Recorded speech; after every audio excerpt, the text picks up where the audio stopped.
Good morning. I'm Carl Falk. This is the Falkin Around podcast. Hope you're having a good Wednesday morning. Beautiful sunny day in the Flower City. And if you're a Bills fan, 4-2 going into the bye. We'll start there.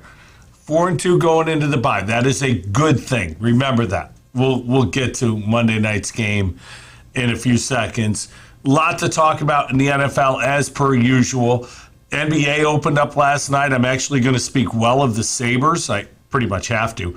And the baseball playoffs, if you've been paying attention, have been fantastic. Yesterday, a great day of baseball. Tonight, today I should say, we get two more games. So really good stuff there. A lot going on. Let's start with Monday night. And the big question, I guess we start at the end with Monday night's game. Sean McDermott faced with a decision, fourth and about 6 inches.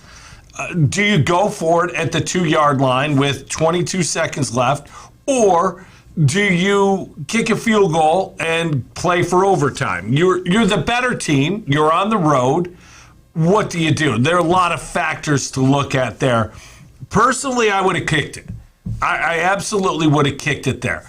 You can't lose the game on that down.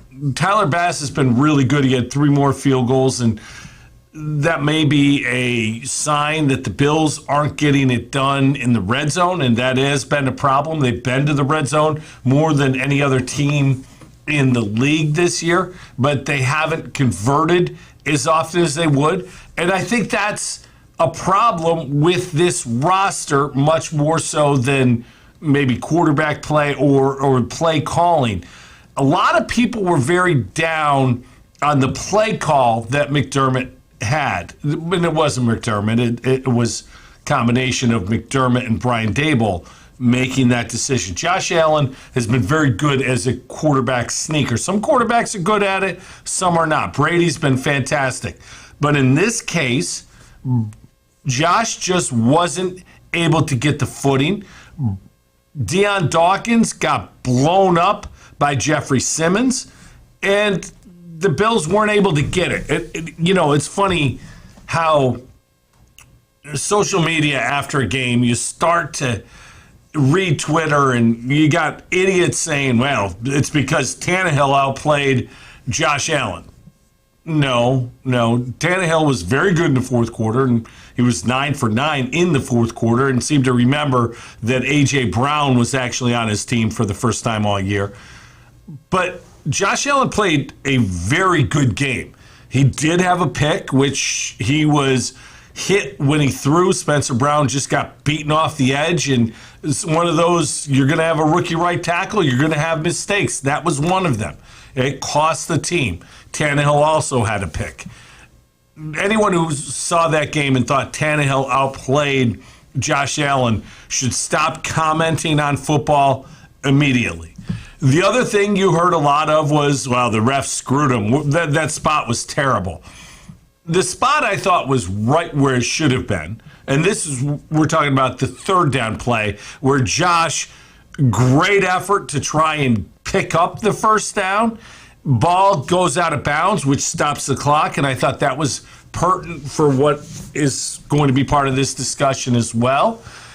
But the spot was right on. Initially ruled the first down, and then the NFL overruled it and moved it back. Look, we're seeing this now more and more as the season goes along.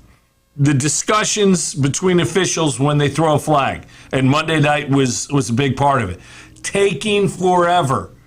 Well, the reason they're taking forever is because NFL officials are in their ear watching the game, telling them what they want to do. For years, Mike Pereira, who was the former head of NFL officiating, and you see him on Fox all the time discussing plays, Mike Pereira has advocated for a sky judge to be part of every officiating crew. In other words, you have your crew on the field and one more official up in the booth watching the games. At any point during the game, according to Pereira's plan, the sky judge can send down information to the guys on the field to either call a penalty, pick up a flag, change a spot, whatever the case may be.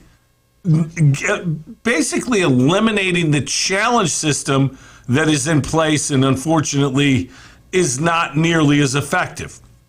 So now we have this hybrid of a sky judge. You don't have a sky judge there. You have people in New York watching the game. So the sky judge who's watching one game on a Monday night or a Sunday night is going to be far more impactful than a guy who's watching several games at 1 o'clock or 4 o'clock on a Sunday afternoon. It doesn't make sense. It's not even officiating. Unless you've got one guy assigned to each game or multiple people assigned to each game, you're not going to get the same input from the sky judge the way the NFL is doing it now than you would if there were. It's just a fact of the way it is. If you are watching several games at once, you're not going to pick up on everything. If you're watching one game, it's as if you're officiating that game. And that's the way it should be with Pereira's plan. And Pereira's point is perfect, in my opinion. There should be a sky judge. The NFL is trying to do this hybrid thing, and they're changing rulings on the field on the fly. People were very upset that this spot wasn't reviewed, and the Bills weren't given an opportunity to have it reviewed. Well, the reality is it was reviewed. It was reviewed under this new system where there's not a stoppage in play. The review got it right. It shouldn't have been a first down. It was clearly short based on camera angles, which happened to be really good because they were right on the yardstick. So I thought the NFL actually handled it right, although I think they're handling this situation wrong. I think they need a sky judge at every game. But again, you'll see it much more on a Sunday night and a Monday night because there's only one game going on. They can focus better on that. So they got the spot right. And here's where Sean McDermott did something that, again, you watch him at the end of games, he is not good with timeouts. When to call them, when to let the play run, when to not call them. Think about the way things transpired. The ball goes out of bounds, so the clock stops. There's 22 seconds left in the game. The Bills then call a timeout. Why did you call a timeout? Their second timeout, by the way. The first timeout they called with the clock running when you want to make sure you have the last possession. So I didn't like the first timeout either. But as it turns out, it probably saved the Bills in this situation because the 22 seconds that were left were saved by that first timeout. There probably would have only been about 10 seconds left, and maybe it changes how you evaluate whether or not you're going to go for the first down or not. So McDermott calls and wastes a timeout earlier in the drive, calls a timeout and wastes a timeout here. Now think about this. If you have your 3 timeouts left with 15 seconds left, the quarterback, who's now, when the Bills don't convert, the quarterback has to either take a knee or quarterback sneak from the 1 yard line. I don't even think you take a chance of giving it to Derrick Henry. Quick timeout. And then there's a punt. And depending on where that punt ends up, if it's caught in the air, you can get a free kick, a fair catch, free kick, a play you don't see very often, but probable. And the Bills have a chance to tie it there. Or they take over and can kick a traditional field goal, depending on where it's from. So they would have had actually another chance. If McDermott manages his timeouts better, they have another chance because they have 3 timeouts left. Tennessee has the ball at the 2 yard line, and there's 15 seconds left. Because if you spike it instead of calling the timeout earlier in the drive, you're talking about a 7-second disparity. Is Tennessee willing to take a safety at that point? It's a 3-point game. Maybe they take a safety on 3rd down and kick it, which the Bills would probably then get it for 1 play. They'd have a timeout left. 1 play, timeout, Tyler Bass kick. So there's more opportunities if McDermott manages his timeouts properly. Point I haven't heard anyone make up. Look, Deion Dawkins has got to do a better job in that play call.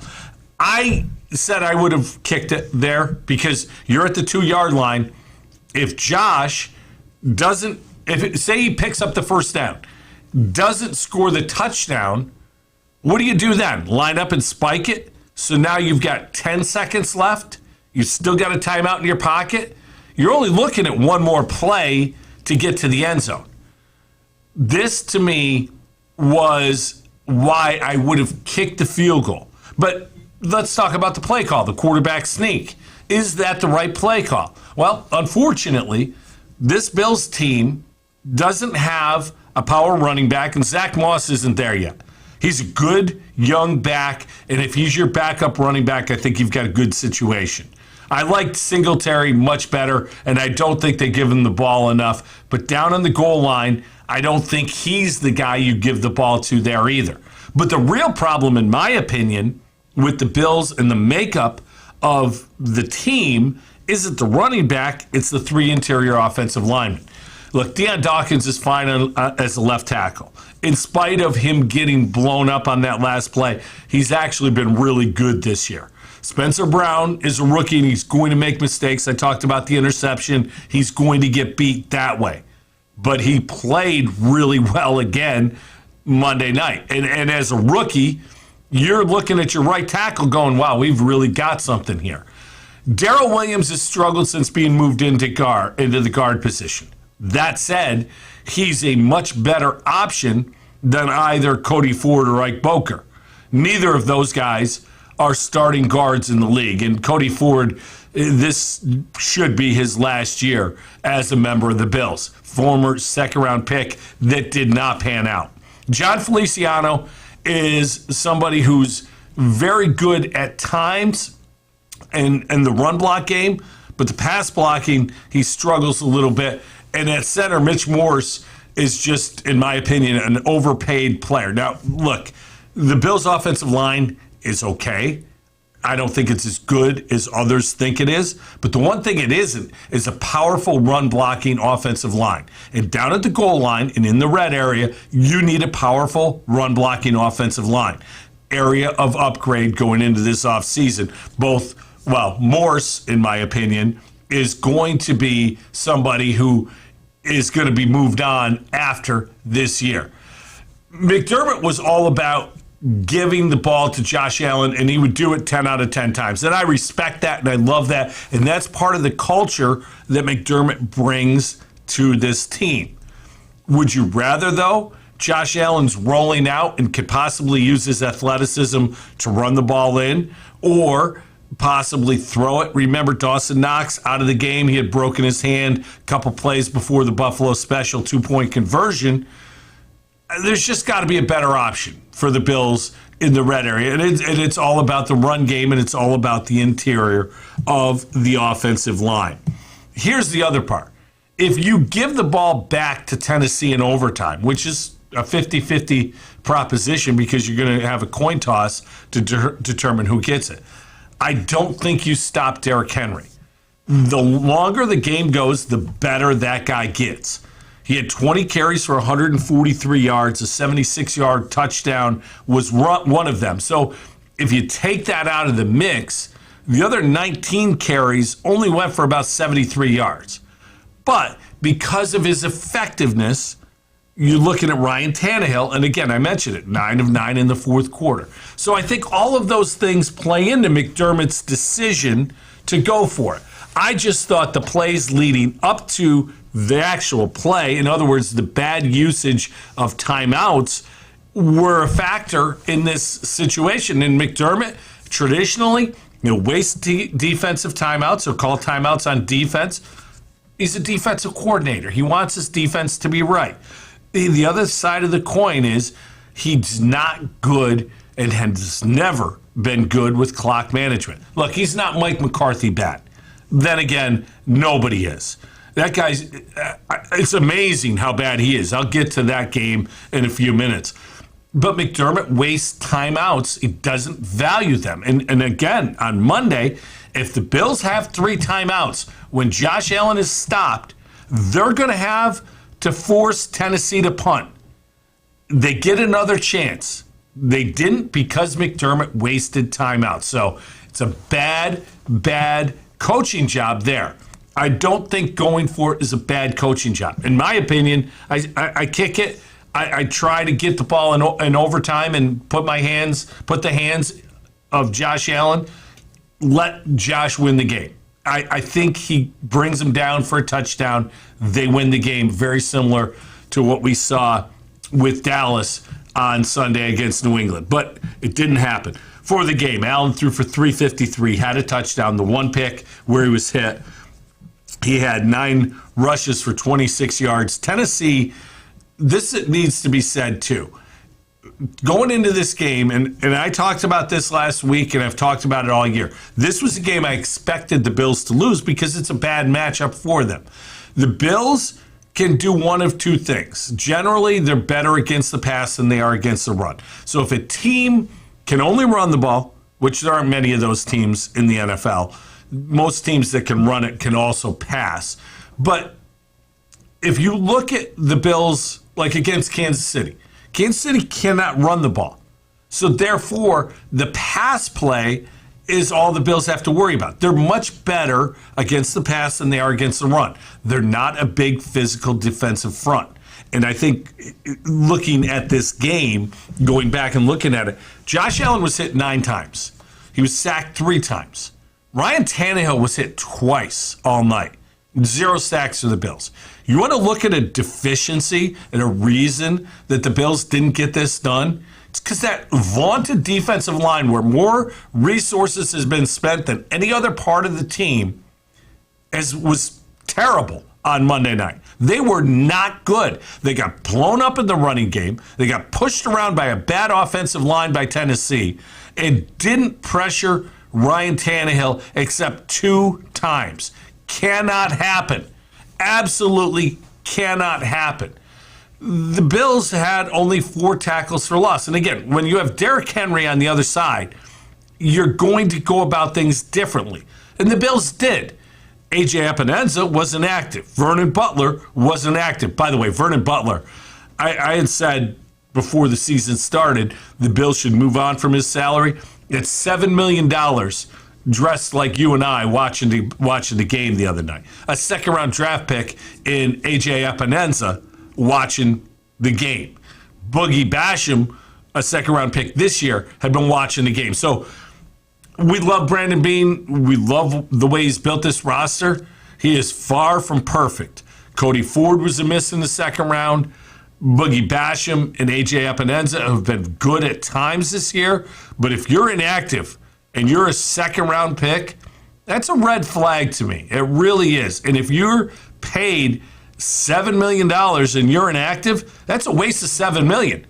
Cut Vernon Butler, trade him, move on from him if you're not going to use him. So there's some issues up front for the Buffalo Bills when it comes to being a physical run-stop team. Now, fortunately for the Bills, there aren't a ton of teams that can be multiple and run it as well as they do. You look in the AFC, you've got Tennessee.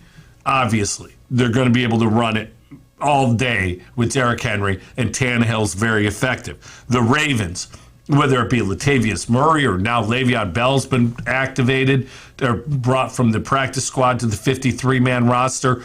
Bell, Murray, Lamar Jackson, they're going to run it, and they can throw it very well too.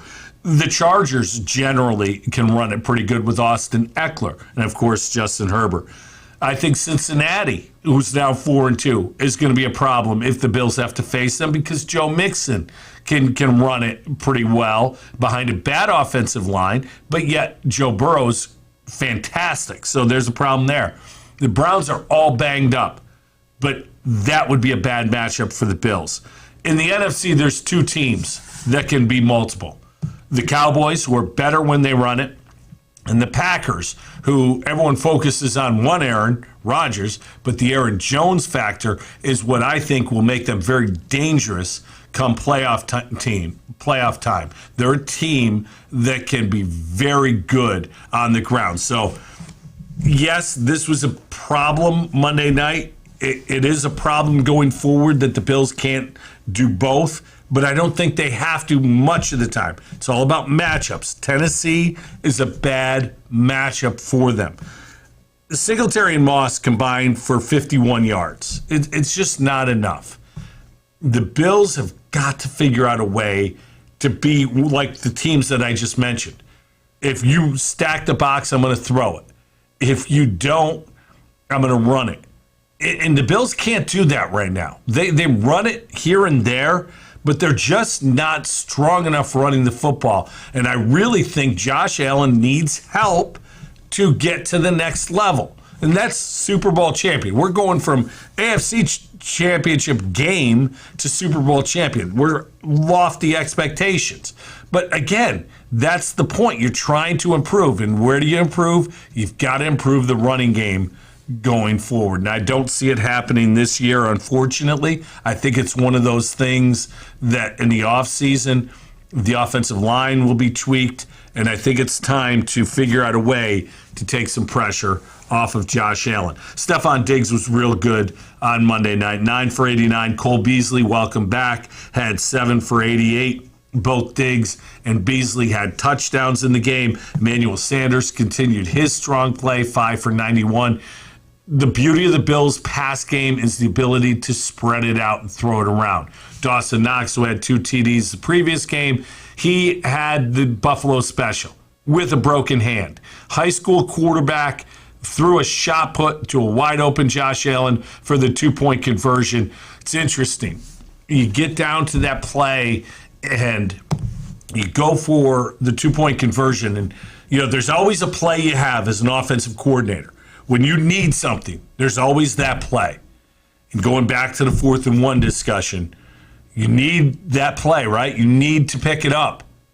What do? You quarterback sneak. Just very interesting. And remember this, that if the Bills do pick up the first down, it's not likely going to be a touchdown.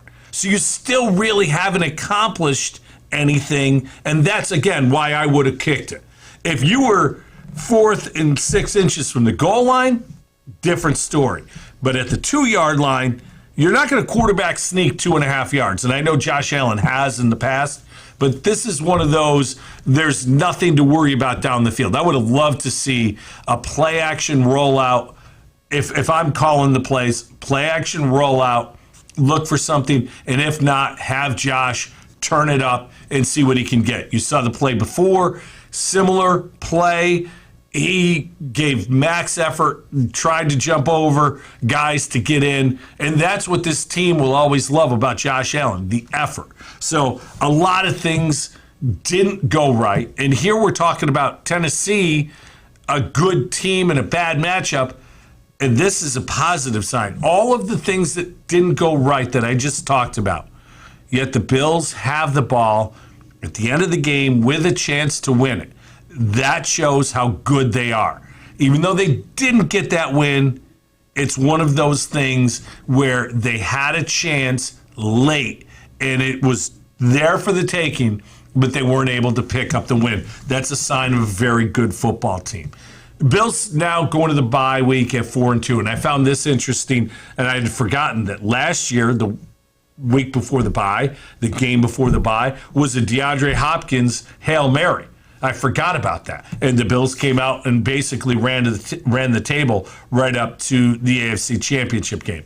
I don't expect them to run the table this year simply because they've got 11 more games. And if they're going to win all 11 and go 15-2, I think that would be a stretch.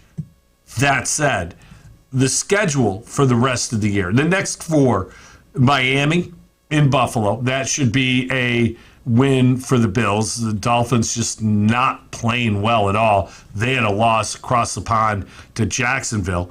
Then the Jags in Jacksonville. That certainly should be a win. The Jets in New York, got to be a win there. And then Indy in Buffalo. And Indy found a little something on Sunday, but that's 8-2 at that point. I predicted the Bills would be 3-3 at the bye. They're 4-2. I also predicted that they'd win either 12 or 13 games. So I expected this second half run.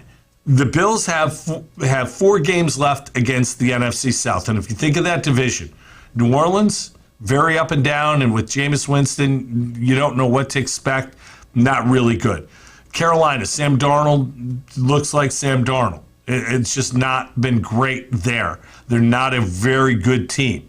It's a game the Bills should win 9 out of 10 times. Atlanta isn't good at all. Yes, they got a win in London a couple weeks ago against the Jets, but that's not a good football team. The Bills win that 10 out of 10. And then the one game that they will struggle with, I think, the second half of the season is Tampa Bay. Tampa, obviously with Brady, very good. If they can get healthy and remain healthy and keep Brady upright, that's going to be a tough one for the Bills. But then the Bills have 5 games left in division. 2 against New England, and New England's okay, but the Bills should beat them twice, home and home. Absolutely.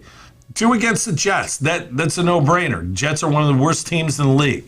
And the Miami game. So there's 5 in-division wins right there. And the only games outside of the NFC South and the AFC East are Indy and Jacksonville.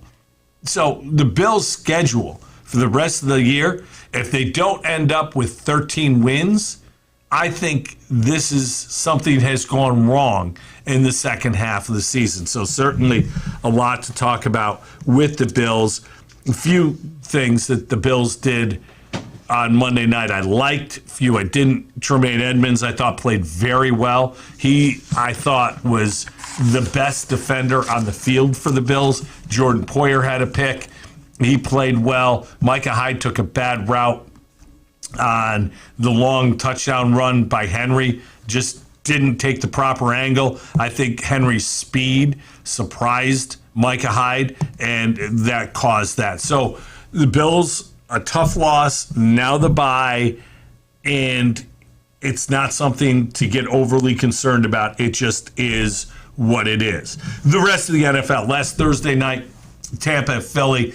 I was intrigued by this game because Tom Brady at 44 years old, how does he play on 3 days rest? It's a big ask for a 44-year-old guy to get ready to go after only a couple days rest. Well, 297 yards and 2 touchdowns. He did throw a pick, but they just continue to amaze. And Brady at 44, I don't see the end coming. I really don't. I always felt he would fall off a cliff and then retire. He's going to walk away at the top of his game. He really is. And I don't know when he's going to retire, if he's going to retire at the end of this year. And you see the quote there, when I suck, I'll retire. Yeah, dude always said he's going to play to 45. He might play to 50 because other than his dye job on his hair, nothing has changed with that guy. He's just that good.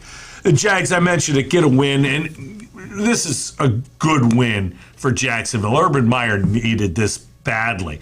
He needed a lot more than he needed the lap dance he got from the college girl in Columbus. Good to see Trevor Lawrence get to win. Trevor Lawrence is going to be really good, and I know people are going to freak out every time they look at his stats. I said this about Trevor Lawrence. Peyton Manning's rookie year and Trevor Lawrence's rookie year are the things to compare. Remember, Peyton Manning threw 27 interceptions as a rookie. Trevor Lawrence is going to be fine. There's so much talent there. There's so much leadership. There is a lot to like about this guy. For the Jags, it was just good to see them get a win after everything that's gone on. The most surprising game of the weekend to me was the Ravens and Chargers game. I'm done being surprised by Lamar Jackson. The dude is one of the top 3 or 4 quarterbacks and players in the league. Yes, he can run it. Yes, he can throw it. But what surprised me on Sunday wasn't Lamar. It was the Ravens defense and what they did to Justin Herbert.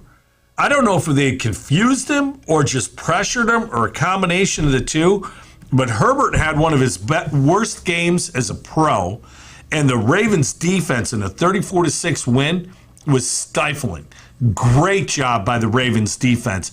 Right now, the Ravens, in my opinion, best team in the AFC. They're more consistent offensively and defensively, I think, than the Bills. The Vikings beat the Panthers 34-28. Remember when the Panthers were 3-0? Yeah, Denver, the Jets, and some other bad team that I don't remember. Sam Darnold was terrible on Sunday. It had less than 50% completion percentage, 200 yards, TD, and a pick. He's not the answer. He's absolutely not the answer. Sam Darnold's going to be a guy he's going to be Mitch Trubisky in a couple of years. He'll be wearing a hat backward on the sideline, carrying a clipboard. If he's your backup, you're in very good shape at the quarterback position. If he's your starter, you got to be looking for a quarterback. The Panthers really like Matt Rule, like what he's doing. He's got to get a better quarterback. And I got to give some love to Kirk Cousins. Had another really good game on Sunday, 373 yards, 3 touchdowns. Dalvin Cook was back, had 140 yards and a touchdown. They now get a bye. Cook gets healthy. Watch the Vikings going on a run here. Packers beat the Bears, and everyone talking about Aaron Rodgers. I own you. I've always owned you. I still own you. Man, how about that lady who flipped in the double bird? How come she hasn't been outed? You know, lady, you caused Aaron Rodgers to lose his mind. My favorite part about the Aaron Rodgers situation, you're seeing the double bird being flipped right there that caused Rodgers to react that way. My favorite part about Aaron Rodgers this year is when all of this stuff was going on this summer, Colin Cowherd, who has about 3 storylines that he continues to rehash.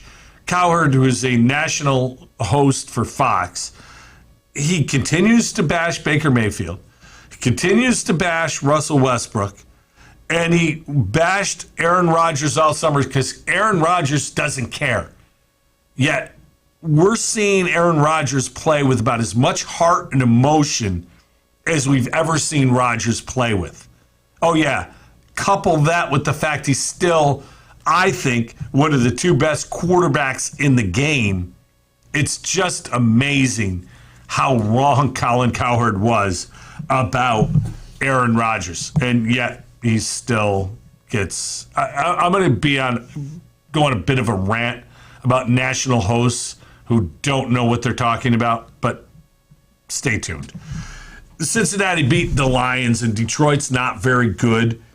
That's water is wet analogy. But Cincinnati at 4-2 all of a sudden. Burrow continues to take strides forward. Joe Mixon's very good. I still don't like him, but he's very good. And that offensive line that's not been very good seems to be getting better. T. Higgins is back for Cincy, so now they have 3 very good wide receivers. Keep an eye on the Bengals. I think they're a dark horse to make the playoffs, and if they get in, they're dangerous. Hasn't been good in Cincinnati for a long, long time, but if you fix the quarterback position, a lot of good things can happen. Indy gets back on the winning ways, and you know, this is one of those. They play Houston, so it's like having a bye week. If you play Houston, you get a bye week. It's just the way it is. Houston's a mess. They still don't know what to do with Deshaun Watson. They still have David Culley, who's over his head as an NFL head coach. They don't have much talent, but Indy remembered that they have Jonathan Taylor and a pretty good offensive line, even though they've got injuries up there. Taylor had 140 yards. Run the ball more, Indy, and help that defense out. I think you'll find good things. In the preseason, the New York media was talking about the Giants being a playoff team. And every time I heard that and read that, I thought, what are they seeing that I'm not? The defense is okay. The offense is okay, but both lines of scrimmage aren't very good. Joe Judge, I still don't know about. Yeah, well, the Giants are 1-5. They're a mess. And the Mara family is throwing garbage cans after losses. So I'm guessing it's time to hit the reset button again. Dave Gettleman will be out. You're going to likely have a new coach coming soon after. Maybe Joe Judge gets a first year under a new GM, possibly. But yeah, this team is bad. And the one bright spot from the Dallas game 2 weeks ago was Kadarius Toney.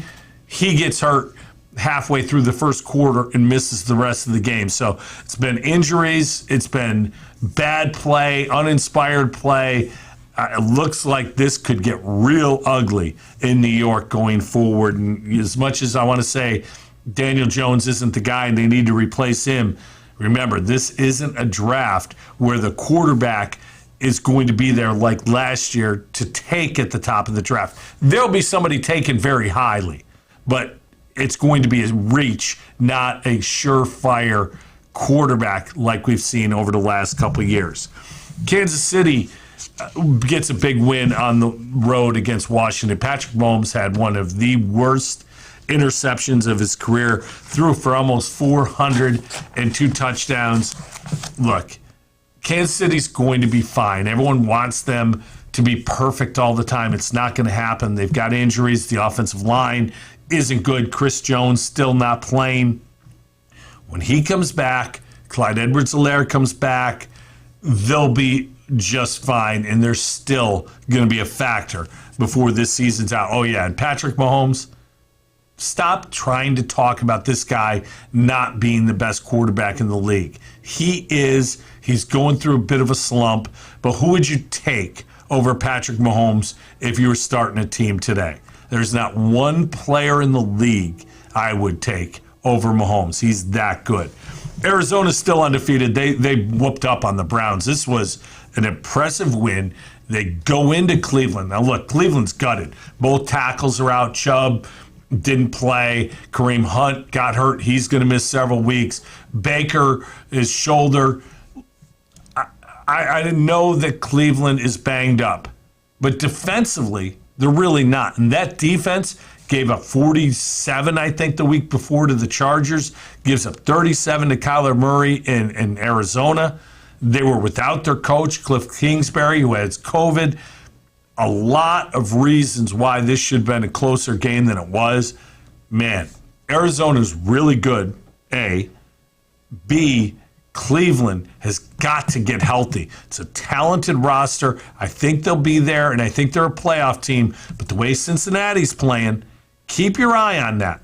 With the division, the AFC North being, in my opinion, Baltimore's to lose. The Steelers, I'm not sure about. I'll get to them in a second. But Cincinnati and Cleveland, I think, will take one spot. Right now, I think Cincinnati's a better football team. They don't have a better roster, but I think they're a better football team. And Odell Beckham, it's one of those things that's just not working. Get a fifth-round pick for that guy and move on. Trade him to Miami. Let him go down there and play with Tua, Waddle. I just move on from the guy. It is not helping your team. The Raiders, remember last week, the big story, Gruden's gone? Yeah, well, they went out and whooped up on Denver. Vic Fangio will be out of work after this year. I mean, in the Broncos, they're a talented defensive team. They've got good skill positions. However, it's just not there for the Broncos. The Raiders, really good outing for Derek Carr. Played very well, 347. And Henry Ruggs, remember when everyone said he wasn't going to be very good in the NFL? He was great at Bama, but Raiders reached on him. He's turning into a consistent playmaker. He's probably the second fastest player in the league behind Tyreek Hill, but he's doing a lot of the same things. He's not Tyreek Hill. He's not as good, but man, he is dangerous. And every week now, it seems you're seeing a big play out of Henry Ruggs. And think about that. You're seeing that most snaps reaching 20 miles an hour this year. He's got 11 snaps where he's got to 20 miles an hour. Tyreek Hill only has 8. The surprising thing to me is the third name on that list, Cortland Sutton, who's coming back from a knee injury. And, oh, yeah, tied for fourth, my guy Jamar Chase of the Bengals. Burrow and Chase, one of the best combinations in the league. Dallas beats New England in overtime. And if you watch this game, it was clear the Cowboys were the better team than the Patriots. But the Cowboys' self-inflicted wounds, penalties, mistakes, Dak throws a pick, it was just not there. Mac Jones throws the big touchdown after Trayvon Diggs gets that pick six. Diggs is unreal. If you're old like me, you'll remember this name. Reminds me of Everson Walls. Everson Walls was a guy who just had a nose for the football and always seemed to be around the football. That's Diggs. He's now got 7 interceptions on the year, 2 pick sixes. And if you were to do the Defensive Player of the Year award right now, to me, it's Trayvon Diggs. And that's impressive. Dak Prescott had the most yards ever in a win against a Bill Belichick coached team. 445 yards, 3 touchdowns. He is playing excellent football. Got dinged a little bit at the end. They're on a bye this week. If he's okay the following week, this Cowboy team should be in really good position because the NFC East sucks. Washington's a joke. The Giants I talked about. Philly's a mess.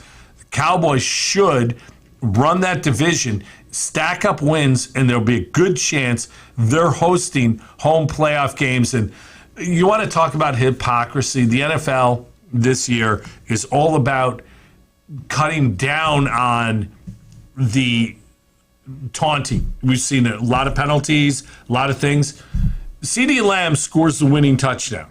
Creates a meme by waving goodbye to the Patriot player who hit him a couple steps late in the end zone and pushed him out of bounds. It was a meme. It was funny. I actually was like, that's really funny. The NFL put that on their Twitter page. They eventually took it down. But so you're all about stopping taunting, and one of the greatest taunts of the season you're putting on your Twitter page. It's like when they talked about player safety and continued to sell the NFL biggest hits video, which showed guys just getting crushed. Yeah, the NFL, all about player safety, all about doing things the right way, unless there's money to be made, and then they'll do whatever the hell they can. The Steelers, I mentioned, got a big win against Seattle. If Geno Smith is the quarterback you're playing against and you don't get a win, you're probably not a very good football team. Steelers on Sunday night get that win. TJ Watt makes 2 plays, gets a sack, and then the strip. He is just a stud. Another Player of the Week honors for TJ Watt right now. Other than Diggs, and only because he missed a couple games, maybe I'd have him above Diggs. He's the second best defensive player in the league so far this year. And if I'm starting a team, I'm taking TJ Watt or Aaron Donald above anybody on that side of the ball. He's that good. So that was the week that was. Here's what I got to say about the national media. You get paid a bunch of money. If you're on a national show, you get paid a bunch of money to do your prep work and go in and do something like I'm doing right now. I'm talking hundreds of thousands of dollars. If you're on a national show, you have a 6-figure contract. It's that simple. If you host a national show, Chris Broussard of Fox Sports, formerly of ESPN, this blowhard who's not been accurate about anything but continues to get job after job, had an unbelievable statement yesterday and explaining the Bills' loss. He did his research, obviously, and brought up the fact that Tyler Lewan was hurt during the game. The Bills' franchise left tackle, Taylor Lewan, was hurt. And because of that, and being replaced by 73 Dawkins, you didn't know who Deion Dawkins was, didn't know that. And because of that, Jeffrey Simmons was able to get to Josh Allen and prevent the Bills from getting the first down. That's almost as bad as the time Stephen A. Smith talked about how Hunter Henry was going to be a huge matchup problem. At the time, Hunter Henry was on IR and hadn't played all year. But these guys, it's just unbelievable to me. How do you go on a national show and look, everyone makes mistakes and everyone who does this misspeaks. Those weren't misspeaks. They were, I didn't do any research. I don't know anything about the sport, but I'm going to sound like I do and talk with conviction and talk out my ass and do a bad job. It's just unbelievable. And look, I get it. When you sit in those chairs, you're asked to know everything. If you're a local honk, you're going to know everything about the team you cover. If you're a national host, you got to know everything about every team because that subject matter is going to come up. But the producer of the show is going to give you a heads up. This is what we're looking at for tomorrow. Do your damn research. You're getting paid a boatload of money. Don't embarrass yourself. Again, Chris Broussard, I take this out of his equation. Has he ever said anything that you went, oh, that's a really good point? And he's on a show with a jackass Nick Wright, who I used to think was entertaining, but his inability to see beyond the truth when it comes to his Kansas City Chiefs and the Buffalo Bills takes away all credibility from the man. These shows where you sit there and you say the most outrageous thing, and you want to say the most outrageous thing because that's what's going to get clicks, is ridiculous. And I'll give Skip Bayless this. The most outrageous and biggest jackass of them all, he at least does his research. He puts in his time. His theories are stupid. His points are ridiculous. But he doesn't talk out his ass. And he doesn't talk about players without knowing what he's talking about first. You might not like what he says, and I never do like what he says, and I can't listen to him. But when's the last time you heard him talk about somebody from the wrong team? When's the last time you heard him talk about somebody who was on IR and he was going to be a factor? It's just know your stuff. Do your research. As somebody who got laid off from a radio show, it pisses me off that there are guys making tons of money who suck at their jobs. It's just a little bit of pettiness on my part, but it's true. Chris Broussard sucks at his job. Nobody cares. Just keep rolling, keep the ball rolling. He'll be talking about LeBron today and how bad Westbrook played. Yeah, the NBA opened last night. Might as well get to that. Kyrie Irving didn't play for the Nets. Well, why would he? He's just Kyrie.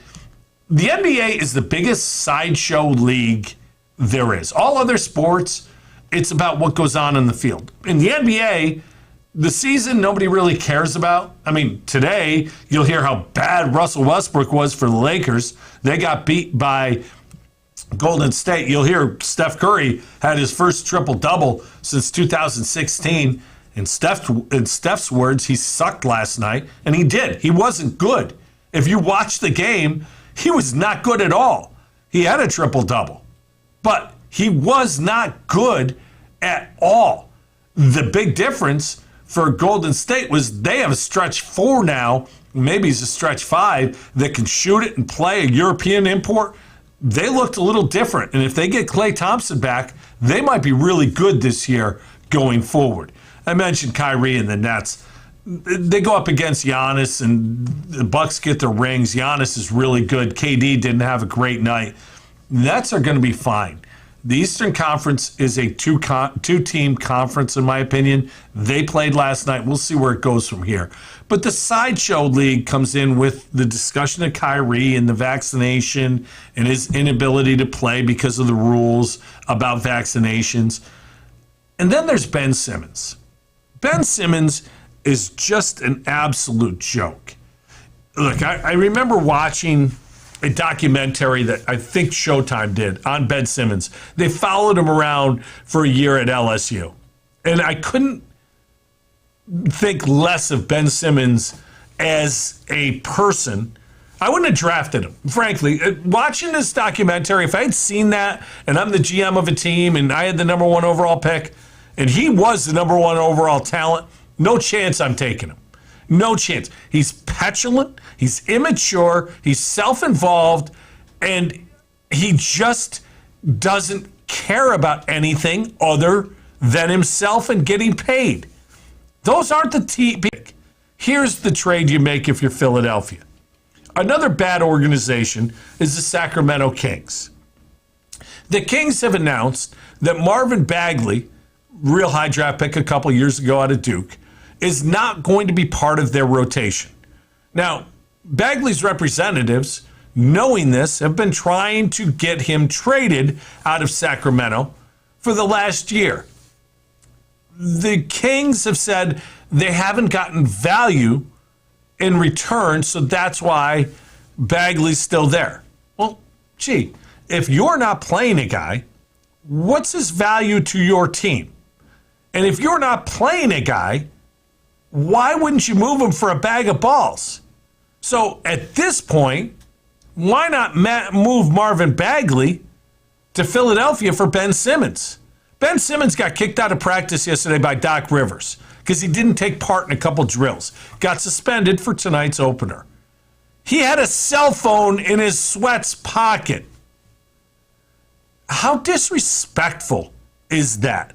You are out there as an NBA player making millions and millions of dollars. You got a cell phone in your pocket? Man, cut Ben Simmons, trade him to Sacramento, which is about the same as cutting him. Do whatever you want. Joel Embiid yesterday said, I'm done with this man. Good for you, Joel, because there's no way you can win with Ben Simmons. Send him to Sacramento, where they clearly don't care about winning. They clearly don't care about anything in Sacramento. It's just amazing that these are going to be the biggest stories in the NBA. And oh yeah, the other story is going to be the Lakers, whose average team age is 87 years old. They have a team bus that looks like one of those buses coming from a senior living center with the thing that lowers so they can all get their walkers off it. It's a bad roster, in my opinion, in LA. They're not going to be there at the end. This is one last hope, bringing LeBron and his boys together to try and get them a ring. Anthony Davis actually played last night. I'm surprised he's not hurt. It's already been a whole game. I don't see it happening. And none of what I just said has anything to do with Russell Westbrook. The problem with Westbrook is that he and LeBron are ball dominant, and one of them is going to have to adjust their game. One of the best players ever, and LeBron James, is not going to adjust his game. So that means Russell Westbrook has to adjust his game. How does he do that? I don't see him making the adjustment. It's a long season. There's a long way to go. I just didn't think these two guys playing together made sense to begin with. And seeing what little I saw last night, to me, very much a work in progress and very much something that's not going to go well. Major League Baseball has been really good. And yesterday, I should say, because one was in the afternoon, one was at night. Yeah, afternoon playoff baseball. Go figure. Love it. Get another one today. Last night, though, I thought the Braves had a chance to get to the World Series. They're up in the 8th inning over the Dodgers with a 2-0 lead. Chance to go up 3-0 against the best team in baseball. And they don't get it done. Cody Bellinger, a 3-run home run in the 8th inning, and it was off Luke Johnson. Bellinger gets LA back tied up. They were down 3, ties it up. Mookie Betts delivers later with a double and scores the go-ahead run. Dodgers get a huge win. That one's 2-1. They got 20-game winner, Julio Urias, going tonight. The Braves, it's going to be likely a bullpen game. TBD, a huge missed opportunity for the Braves last night. In my opinion, must win tonight for the Braves if they're going to get to the World Series.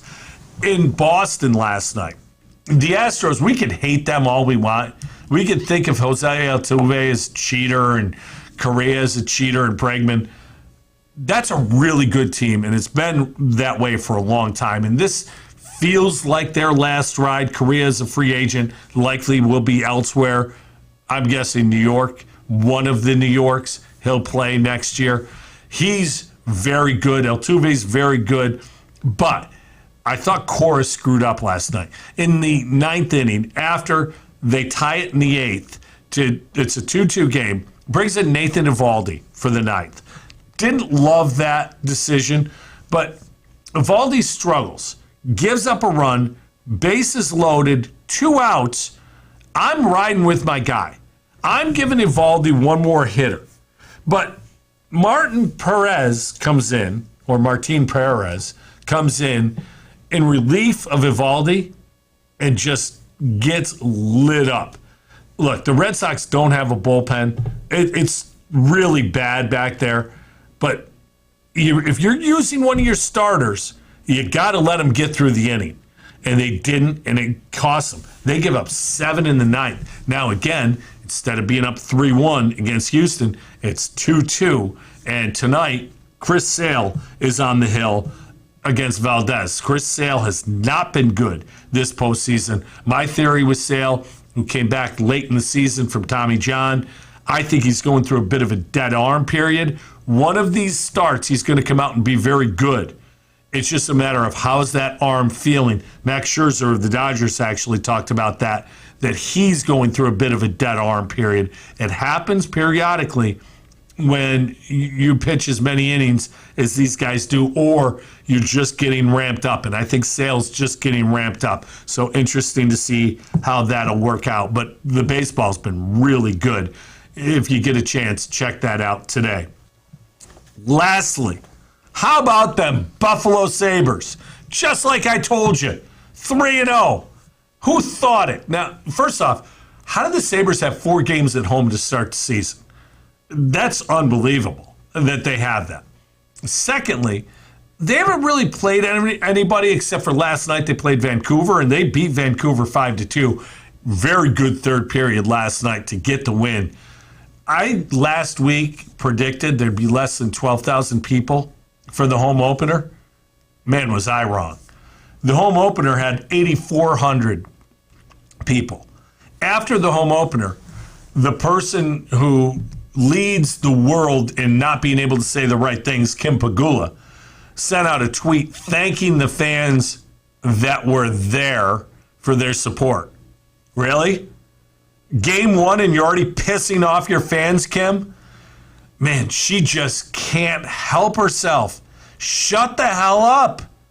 You had fans that came out that were very vocal. You had a big win over Montreal. Everything's great. And you send out that tweet for the ones that were there. You know what that means? Screw you if you weren't. That's exactly what that means. Passive-aggressive, horrible tweet by a horrible owner. But the fact that the Sabres had 8,400, that might be like the season high. They had 7,800 against Arizona. Now, Arizona's a bad team, so yes, they go to 2-0 there. But 7,800. And then last night against Vancouver, 7,300. But Friday night, Boston. I'm predicting 9,000 people will be there. 9,000. What's crazy is if you look at the game, if you've watched any of the games, and you look at the crowd, and I say crowd because I don't know how to say the people. Apparently the people would be better because you see like sections with like 10 people in it. You know what it reminds me of? Honestly, it reminds me of an Amerks game on like a Wednesday night. You go to an Amerks game and there's like 2,800 people in the building, a building that seats like 11,000. Yeah, not good. Not good at all. It's just embarrassing. But then again, Sabre hockey has been embarrassing for a long time. But say this about Granato and his boys. He's got them playing hard. They're doing the right things. It's an exciting brand of hockey. I still don't think they're very good. I don't think ultimately they'll be a playoff team, but it just shows what a horrific hire it was to have Ralph Kruger come in. You know, he was literally Ted Lasso. He was a soccer coach who came over and coached hockey. It was a disastrous situation. Granato's there, a lot of guys not there. They still got to figure out the Eichel thing, but I'm happy for the players that are out there grinding it. Because look, organizations can suck and not try to win, and that's what the Sabres have done for the last 11 years. But the players on the ice are giving everything they got, so I'm happy for those guys. Guys like Kyle Okposo and Joel Skinner. Those guys are playing hard, and they're trying, and I give them credit. Even Craig Anderson, he's 40 years old in goal. He's not good, he's not young, but he's out there working, so good for them. Glad it's going well. And, Kim Pagula, if you're listening, and I know you do, don't say anything. You finally got it going right. Shut the hell up and enjoy it. please. That's all for this week. Have a great week. Thanks for listening, everybody. I'm Carl Falk. This is the Falkin Around Podcast.